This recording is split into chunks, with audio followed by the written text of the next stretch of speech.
y'all. I'm April. And I'm Caroline. And This is your Bloody Happy Hour. Caroline, are you ready for this? This is your newest guilty pleasure. It's the bloodiest part of your week. Did we say something about it also being happy hour? Show did. Because we about to be sipping on some murder. Hey, y'all, we're back. Hey, it's Caroline. No. Oh, go ahead. I just had a stroke. Sorry. Oh. By the way, did you know that April tans? And she's, by the way, black. So I want to know why black people tan. She's making fun of me because I am half black. I'm just curious. We were texting the other day, and I was white, and I'm like, why are you tanning? You're going into tanning bed? I'm confused. Well, here's the thing. Please tell me. When you are of mixed race like I am, sometimes your tone is very yellow. And my brother used to say I was the same color as his pee. So maybe that gave me a complex. But in the summer, I can get a beautiful golden tan. How do you think us white pale people feel? Okay. I mean, I don't know. I mean, I think that's why white people tan. I would love your color. I mean, but this is like 7 weeks of tanning. But you're black. But my skin is not. So here's the thing. My grandma, lover Florencia Garcia, she's not black. No, she's on my Mexican side. She said, my mom was going to get mad at me. She was like, white people tan to get brown. Yeah. And black people stay out of the sun so that they don't get darker. Yes. That's like my friend Stephanie. She's like, give me an umbrella.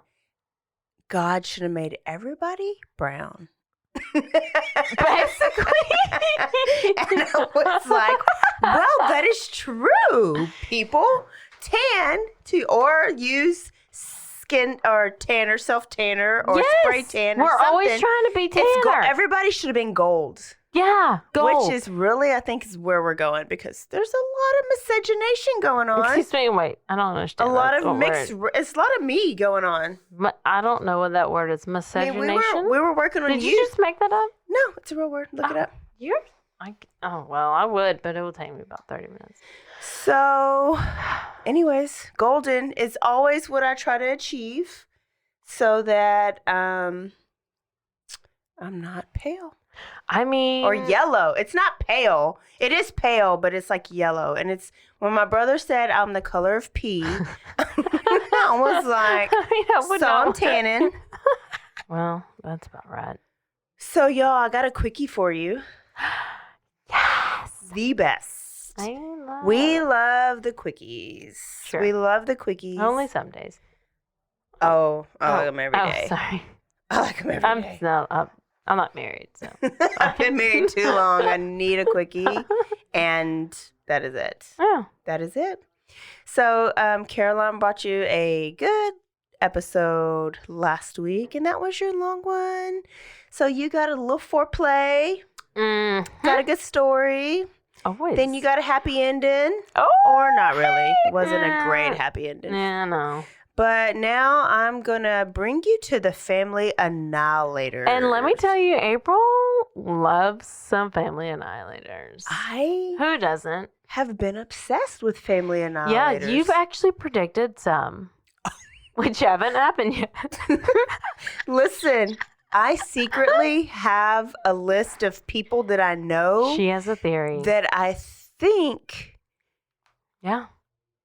will end in some type of family annihilation, or at least one murder in the family. Yeah. Like either husband's gonna kill the wife and make it seem like it's a suicide, or everybody's gonna be gone. Yep. And I hate that, but I'm just gut instinct. I understand. And I'm usually right. And this is real sad. I'm usually right. Yeah, Caroline, am I right? You were right about my situation, so I'm sure you're going to be right. I mean, yeah, you really are. I really am. My friend Lindsay is like, I want you to meet my guy before I meet him, basically, because I will call him out. Yep. So this is a trigger warning. one for Caroline, because if she doesn't know this story, I do know she's going to maybe have some flashbacks. For you guys out there, trigger warning, this is sad and it does involve kiddos, little bitty babies, like babies. Oh, so if you are happy houring with us, is that a word? It is now happy houring. Yeah. So if it's your coffee, get another shot of whatever you put in your coffee. Espresso. Whatever. If it's alcohol, take a shot. Yep. Or drink your green tea.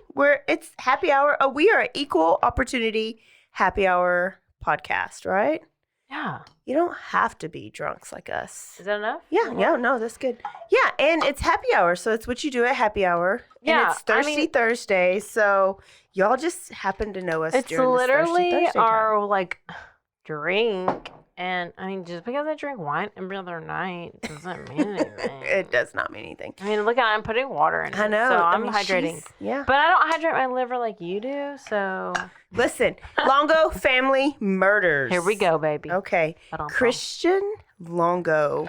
His middle name was actually Michael, and that's a great name, Christian Michael. I've always loved that name. He was born in Michigan in 1974 to devout Jehovah's Witnesses. Oh, hell. Instead of going to church on Sundays, they go to Kingdom Hall on Saturdays, and that's where he met a girl named Mary Jane Baker. And they end up getting married, but Mary Jane's older, so Mary Jane is 25, Christian Longo's 19 when they get married in 1993, okay? But they're not allowed to get married in the Kingdom Hall. Ask why. Why? Because he just got in trouble for stealing, and he stole money to put a down payment for her engagement ring that was 3.5 carats. So they couldn't get married in Kingdom Hall, but they got married anyways, maybe in somebody else's Kingdom Hall, I don't know, or maybe they went to City Hall. But they bought a house, and this was a big, nice house, and that's when they started to live large. So you got Christian and you got Mary, and they're living large. They are buying expensive electronics, clothes, cars. They're going on these big resort vacations. And everybody around them are thinking these are the Joneses, basically. Like, they are putting on this image that they are rich, basically. Yeah, they're and he even puts on this persona in front of their friends. So he will buy her flowers. He will compliment her. So her friends think that he is like the best husband, the sweetest, whatever. Little do they know, what is about to happen. So he was fake, and I would have peeped him out. I wish I would have known Mary Jane, but I was 12. That's what my sister always says. I'll peep him out. Peep him out. Peep. I would have peeped him out. She said that shit. I'm going to peep him out. I'm like, what the hell? What do you mean peep him? Huh? Peep him? So the theft charge was only the beginning. So because they're living so lavishly, Mary did not know that they were actually drowning in credit card debt. So all these things that they're buying, he's charging, and he's charging, and he's charging. And he only works for the New York Times. And that sounds like a great job, but it's like an entry-level job. So it's not even great money. And so he seems like he's perfect, but he's really not. But while at the New York Times, he becomes obsessed with this writer named Michael Finkel. Say it 3 times. Michael Finkel. Because his name comes back up later on. But what Michael Finkel does is he travels the world, and he writes these big pieces for the New York Times.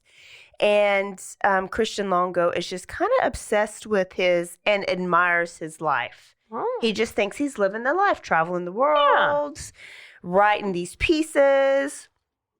So Christian he's over working for people, and him and his brother decide to open up a business, and it's a construction cleanup business. So he's working for himself, And anybody that he talks to, he's trying to tell them how great business is, how much money they're making, how successful they are, when in actuality, he is not. And he even convinces his dad, so Christian's dad, to invest tens of thousands of dollars into this business. Oh, hell. When he's really just forging checks from his business to himself, or from the few customers that he has to himself. But it's one thing if you're forging these checks to pay off the debt that you already accrued, right? To maybe get out of debt. Yeah. No, he's just buying up new shit. Yep. And trying to still live this life that he doesn't have. Yep. So because he's buying and buying and buying all these things, he can't pay the bill. Yep. Or like his bills to his house. Yep. So they ended up having one of their vehicles repoed, but they got a big family of 5, and they have another vehicle, but it ends up having car trouble. And so he goes in, he gets a fake ID. He's kind of brilliant. Like if you think about it, he gets a fake ID and he goes out of state and he test drives this van. And because he gives them a fake ID, guess what he does? Just drives. Just back to Michigan, Yep. steals the van, and he shows up with this brand new minivan. I mean, first of all, if you go steal a car, don't steal a minivan. Come on, get something. But maybe all these kids, maybe it was a nice minivan. I don't know. Get you a Tahoe. Get you something. Come on. Escalade. Station wagon. I mean, come on. Tahoe. I got a station wagon. Yes. Yeah, get you a hatchback, station wagon. Ford, get you something. I don't know. So he drives his van, he steals it, he brings it home, and wife, Mary Jane, starts to question, because it's been some time, why in the hell hasn't a bill come up for this van?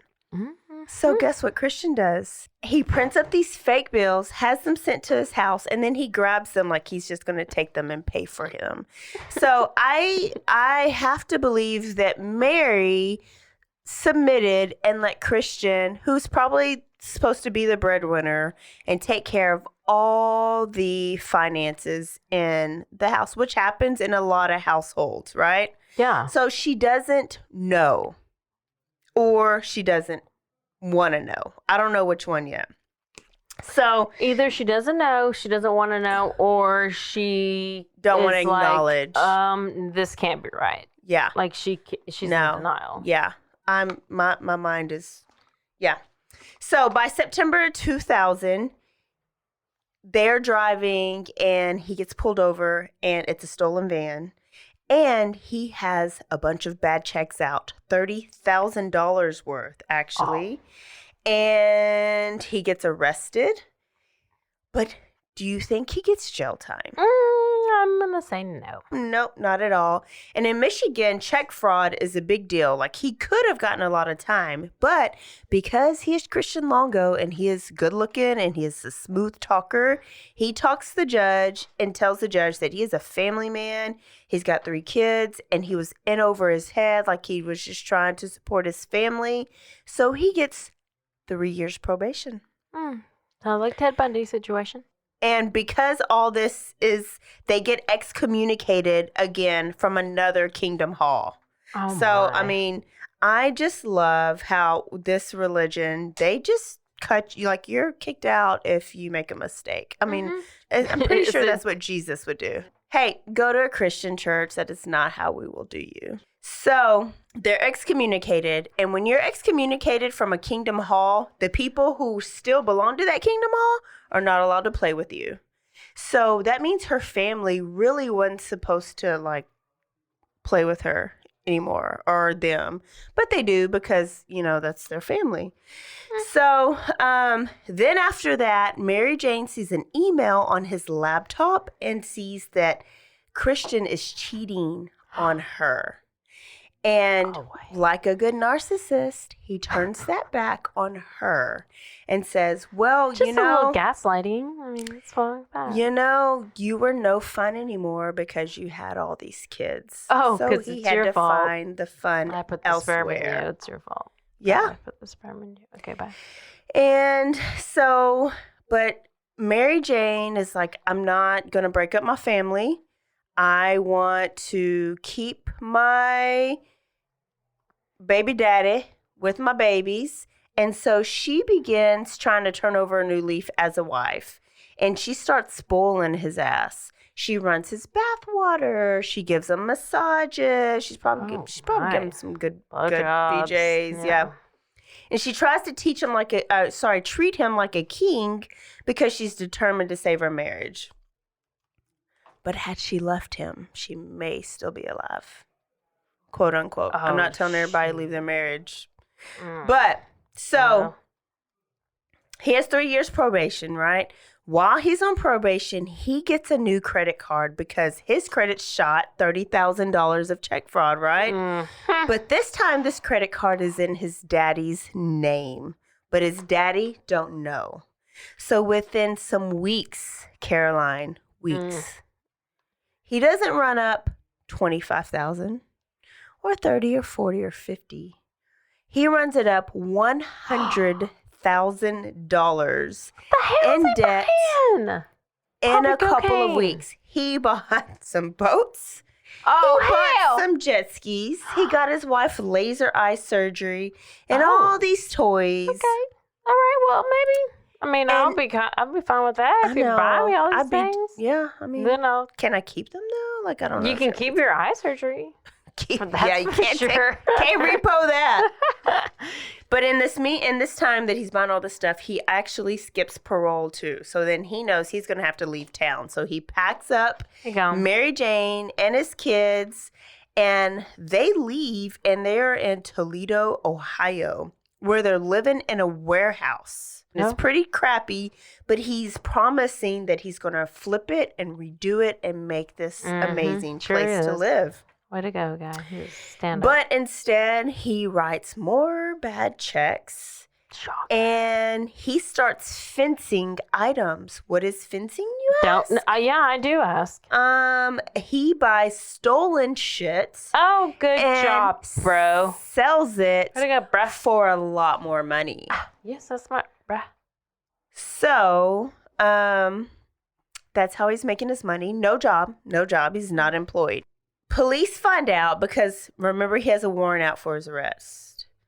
And police find out that where they are, and they show up to this warehouse, but they had just left. Like, I have no idea how he knows exactly when to leave, but he does. And they abandon everything. Their beds are still there. Her wedding dress is there. All the crap that he had wrote bad checks for and bought, like, it's all still there. And now her family has no idea where she is because their phones are disconnected. Okay, so family, who according to Kingdom All, shouldn't be talking to him and worried about him. Yeah. But that's her family. So they file a missing persons report as any good family would. And a couple weeks after that, they get a postcard from Mary Jane. So Mary Jane's family's missing her. They get a postcard. The postcard comes from South Dakota. And all it says is, I can't contact you right now. There's a lot going on. I'll contact you later. Basically, that's not a quote at all because I forgot what it said. But the police see that postcard and say, oh, well, she's grown. She knows what she's doing. We're going to close this missing person case. So they do. So people are now no longer looking for the Longo family. And her family now doesn't know where she is because they haven't heard from her. So they leave Ohio. And since then, they have just been going from town to town, living in crappy hotels and staying at campsites. So you thought they would have hit their low. Or like Christian would have thought he hit his low. Yeah, you never know. And they end up in Oregon, but they are living in this amazing condo on the river. How? Because he's only working at a Starbucks making $7.40 an hour because he has no good credit, no good experience. He hasn't worked. He's been fencing and writing hot checks, right? Mm-hmm. He's got a business that went under. So, but he's such a smooth talker. He talks the landlord into renting this condo out to them, even though his full check wouldn't even pay the rent on this condo. So living on this condo, working at Starbucks for minimum wage. He doesn't even have enough money to feed his family. And Mary Jane has to start going to food banks to get food.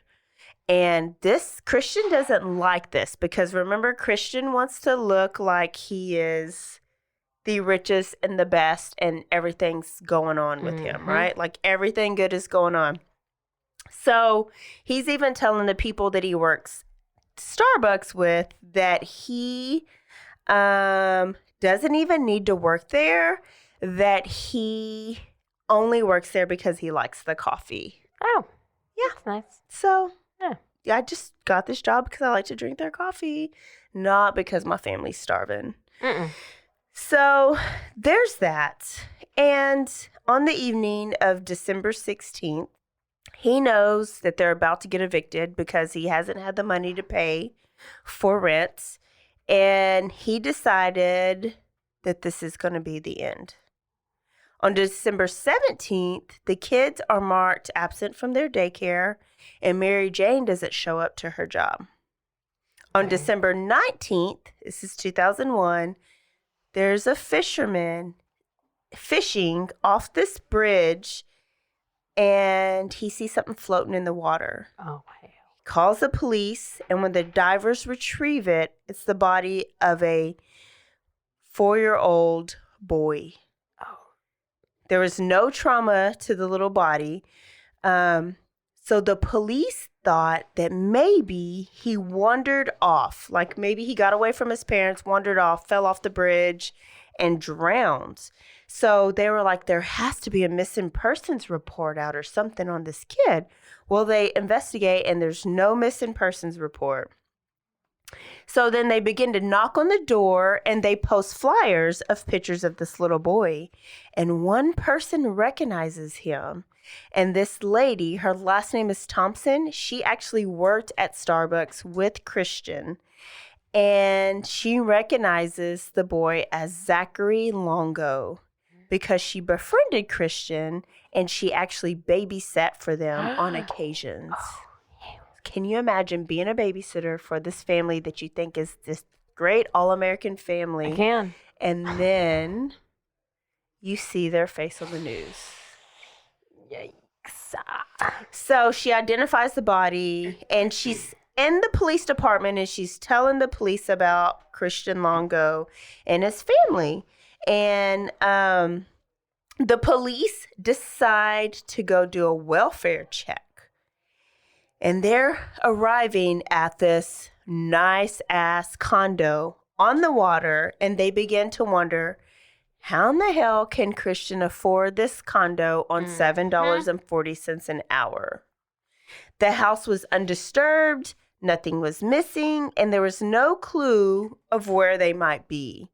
So they issue a statewide manhunt for Christian, the wife, and there's 2 other daughters that nobody has found.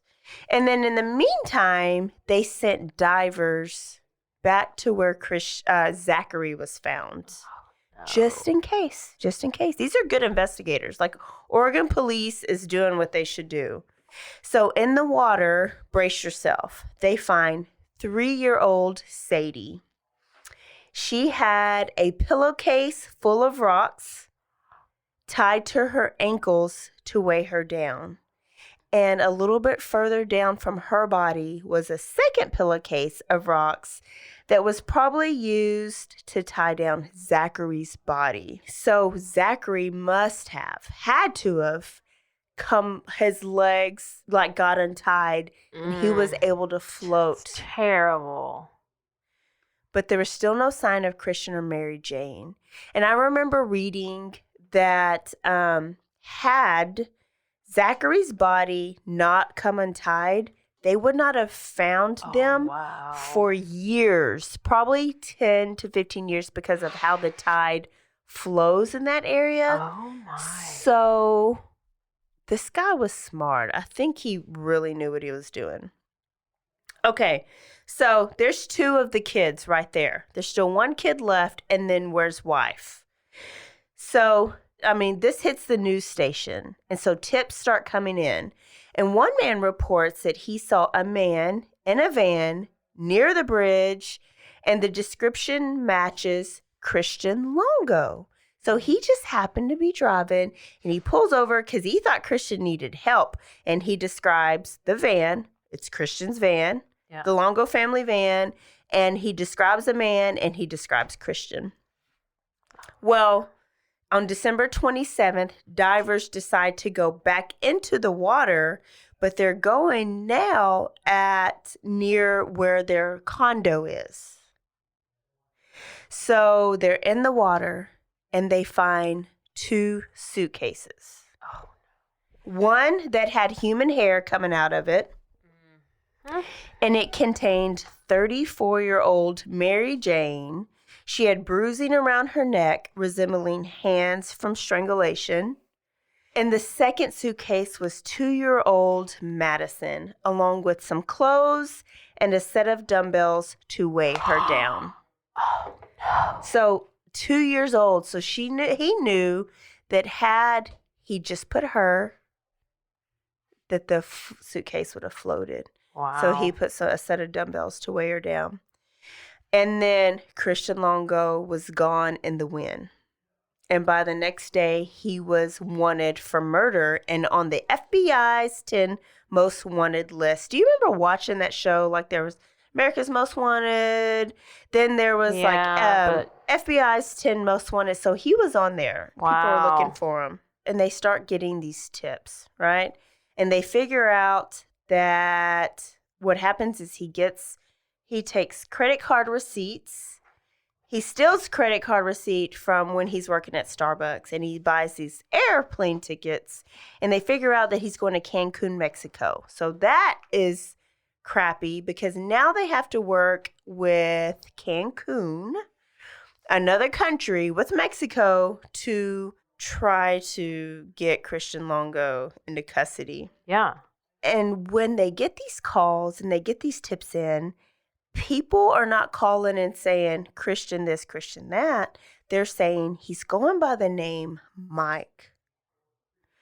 Mike? Mike, yeah. So they have a positive match, or what they think is a positive match. And so because it's 2 countries working together, they're not able to just like get on the ground and go arrest him, but they are able to get a surveillance team going on him. And so he is living his best life in Cancun. He's scuba diving, he's smoking weed, he's bar hopping, he's getting laid, and he was living his best life. Living his best life by the name of Michael Finkel. What name did I tell you to say 3 times? I don't remember. Michael Finkel. Oh, Michael Finkel. Michael Finkel. So he has reincarnated himself as Michael Finkel, and he's telling everybody that he is working for he's a writer for the New York Times. So he'd only been in Cancun for a couple weeks, and so by January 14th, only 2 weeks since he's been there, he was arrested in his cabana, smoking weed and in bed with this German photographer. And he stands trial by March 10th, and he pleads not guilty because he's a narcissist and they can do nothing wrong, remember? Mm-hmm. And of course, it's not his fault. Guess whose fault it is? His wife's. His wife's fault. Oh. He says that he came clean about all his bullshit about bad checks and skipping probation, and they had this big argument, and that he left and went to work, and when he came back, 2 kids were missing. And that he saw one of the kid, little Madison's body, who's looked lifeless, and in a fit of rage, he strangled his wife, Mary Jane, because he was mad, because Mary Jane killed his kids. And then that's what Madison, Chris Watts said. Exactly what he said. Yes, yeah. That's what they say. And that he finished off Madison because he didn't want Madison growing up knowing what happened. Okay? So it's so typical. So typical. And I'm so glad the jury did not buy this. And so he was convicted of all 4 counts of murder, and he received the death penalty. Good. But listen how easily this could have went south. If you think about how Zachary and Sadie's body were disposed. Yeah. And then how was Madison and Mary Jane's body disposed? They were both in water, but both totally different. You had pillowcase, rocks, and rope. And then you had a suitcase over here and 2 different bodies of water. So that could create a little bit of reasonable doubt because there's 2 different, not motives, but I guess MOs for the murder. Luckily, the jurors were like not having it. So he got death row. However, there's a moratorium. I'm going to make that up. Excuse me? Oregon has a moratorium, and so they are not doing any death penalties right now. Nobody, so he is just on death row. I feel like nowadays, we doing it. We just killed somebody the other day. Oh, we did. Well, good way to go, Texas. Finally, you had to regroup after getting picked up. Getting picked up. We got to make up. We got to make up for that. But shit. I feel like people are like,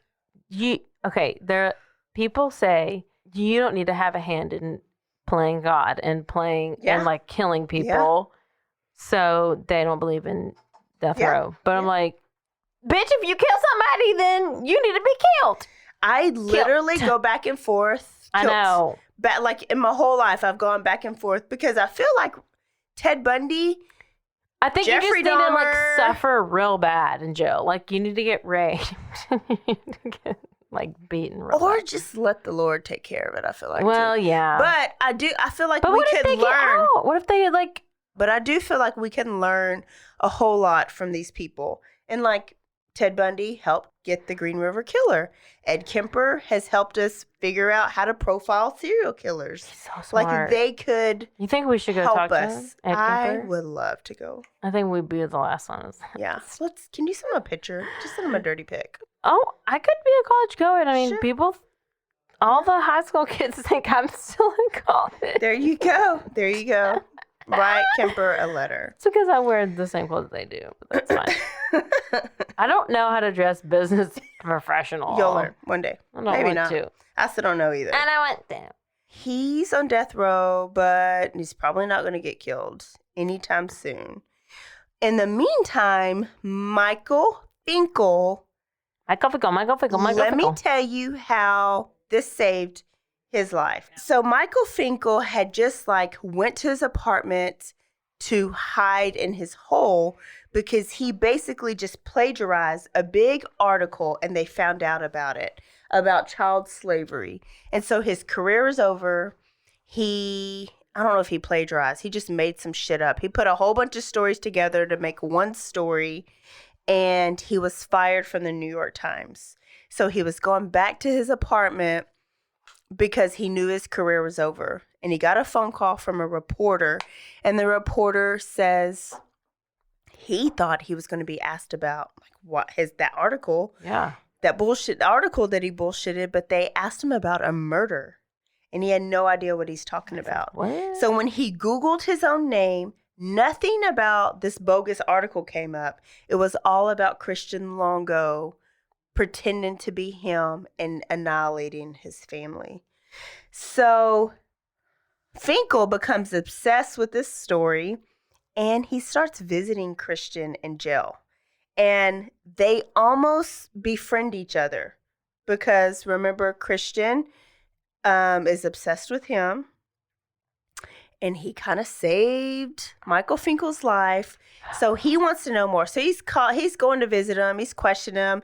They've written letters back and forth. There's phone calls, 50 phone calls, 1,000 pages of letters go back and forth. And eventually, Michael Finkel writes a book, a memoir about this situation. And it is now a movie with Jonah Hill and James Franco. And Eventually, after everything, Christian admits to killing his family. Because remember, he had been pointing it back at his wife, pointing it at his wife. And Michael Finkel was like, tell me the truth, tell me the truth, tell me the truth.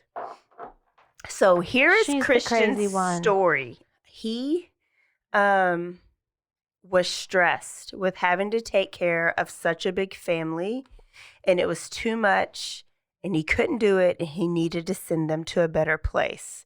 So he said that after he got off of work, him and Mary Jane were making love, and he realized this was the perfect opportunity. So he wrapped his hands around her neck and strangled her. Then he strangled Madison, 2-year-old Madison, but said he did not like the feeling of the 2-year-old's throat in his hands. It was too upsetting, and he didn't want to do it again.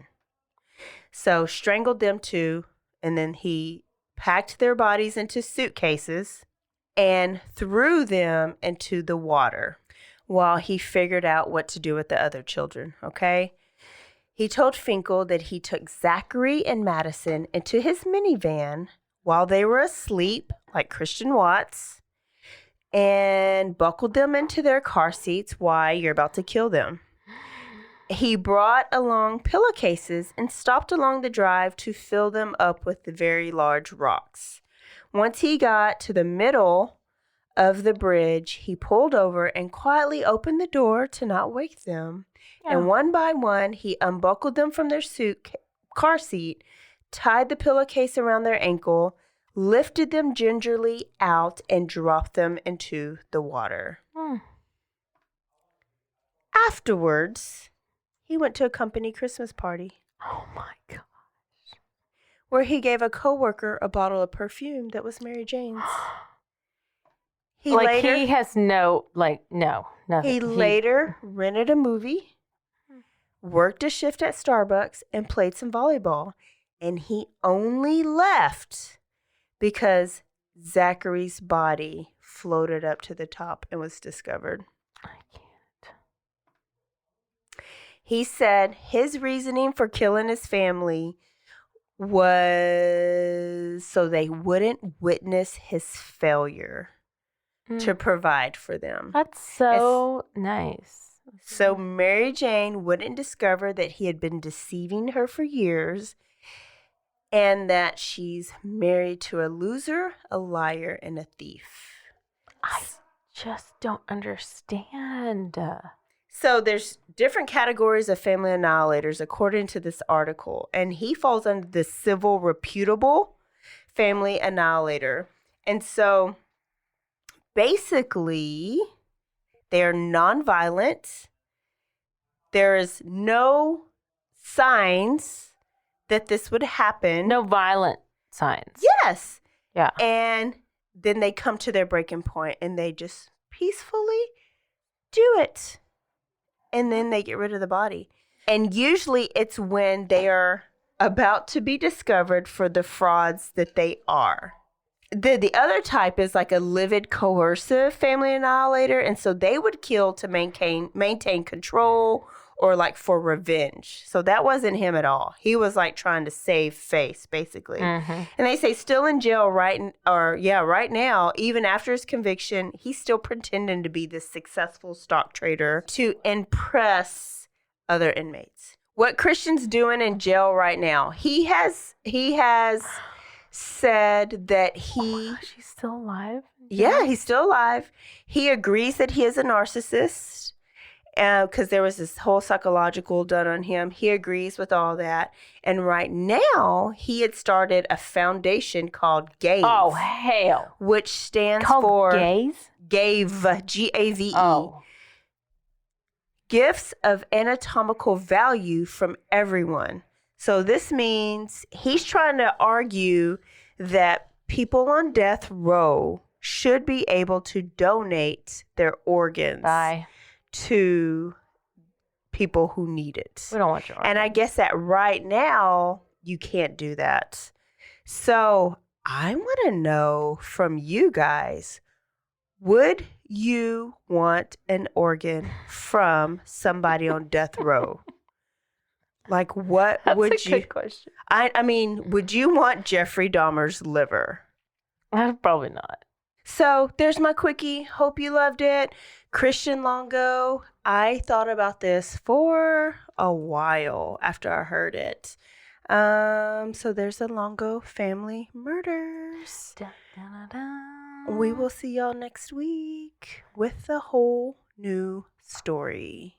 And listen, don't actually, what do we say at the end? What do we say at the end? Stay aware. Stay alive. And always be down. DTF. Which is down to fine. Bye. Dun, dun, dun. Bye.